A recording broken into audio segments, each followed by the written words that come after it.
എല്ലാവർക്കും നമസ്കാരം. പുതിയൊരു വീഡിയോയിലേക്ക് എൻ്റെ എല്ലാ കൂട്ടുകാർക്കും സ്വാഗതം. അപ്പോൾ ഇന്ന് നമ്മളൊരു മൂവി റിവ്യൂ ആണ് ചെയ്യുന്നത്. രാഹുൽ സദാശിവൻ സംവിധാനം ചെയ്ത ഡിയസേറെ എന്ന് പറയുന്ന പുതിയ ചിത്രത്തിൻ്റെ വിശേഷങ്ങളാണ് ഈ വീഡിയോയിലൂടെ പങ്കുവയ്ക്കുന്നത്. മലയാളത്തിലെ ഏറ്റവും മികച്ച ഹൊറർ മൂവി എന്ന് നമുക്ക് പറയാവുന്ന ഒരു ചിത്രമാണ് ഡിയസേറെ. റോഹൻ എന്ന് പറയുന്ന പ്രണവ് മോഹൻലാലിൻ്റെ കഥാപാത്രത്തിലൂടെയാണ് സിനിമ വികസിക്കുന്നത്. പ്രണവ് മോഹൻലാലിനെ പറ്റി പറയുകയാണെന്നുണ്ടെങ്കിൽ പുള്ളിക്കാരൻ ചെയ്തു വെച്ചിരിക്കുന്ന ക്യാരക്ടറുകളിൽ ഏറ്റവും വൺ ഓഫ് ദി ബെസ്റ്റ് എന്ന് അവകാശപ്പെടാവുന്ന ക്യാരക്ടറാണിത്. അത്ര മനോഹരമായിട്ട് പ്രണവ് മോഹൻലാൽ ചെയ്തിട്ടുണ്ട്.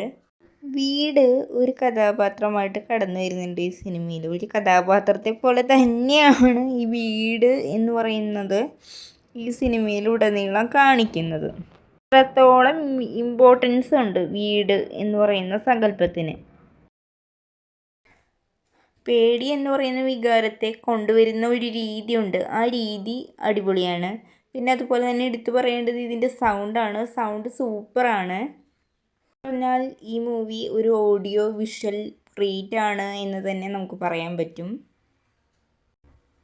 പിന്നെ അതുപോലെ തന്നെ പ്രണവ് മോഹൻലാലിനെ പോലെ തന്നെ കടന്നു വരുന്ന ഒരു കഥാപാത്രമാണ് ജിബിൻ ഗോപിനാഥ്. ജിബിൻ ഗോപിനാഥും പ്രധാനപ്പെട്ട ഒരു വേഷത്തിൽ ഈ ചിത്രത്തിൽ എത്തുന്നുണ്ട്. അപ്പോൾ ഇവരിൽ രണ്ടുപേരിലൂടെയാണ് ഈ കഥ പ്രധാനമായിട്ട് മുന്നോട്ട് പോകുന്നത്. നമ്മൾ നേരത്തെ ഇതിൻ്റെ സൗണ്ടിനെ പറ്റി പറഞ്ഞു. അതുപോലെ തന്നെ ഈ സിനിമയിൽ ഭീതി എന്ന് പറയുന്ന വികാരത്തെ ഉണർത്താനായിട്ട് നിശബ്ദത അവർ യൂസ് ചെയ്യുന്നുണ്ട്. സൗണ്ടിന് എത്രത്തോളം പ്രാധാന്യമുണ്ടോ അതേ അളവിൽ തന്നെ നിശബ്ദതയ്ക്കും ഈ സിനിമ പ്രാധാന്യം കൊടുക്കുന്നുണ്ട്. ഇവിടെ മറ്റൊരു പ്രത്യേകതയായിട്ട് എനിക്ക് തോന്നിയത് ഡയലോഗുകൾ പൊതുവെ കുറവാണ് ഈ സിനിമയിൽ. പക്ഷേ കാണികളോട് പറയാനുള്ള കാര്യങ്ങൾ, അതായത് പ്രേക്ഷകരോട് പറയാനുള്ള കാര്യങ്ങൾ അഭിനേതാവിൻ്റെ ശരീരത്തിലൂടെയാണ് പറയുന്നത്. പലപ്പോഴും അഭിനേതാവിൻ്റെ ശരീരമാണ് ആളുകളോട് പറയുന്നത്. മമ്മൂട്ടി നായകനായിട്ടുള്ള ഭ്രമയുഗവും ഷൈനിങ്ങും പ്രധാന കഥാപാത്രമായിട്ടുള്ള ഭൂതകാലമൊക്കെ ഡയറക്റ്റ് ചെയ്തിട്ടുള്ള ആളാണ് രാഹുൽ സദാശിവൻ.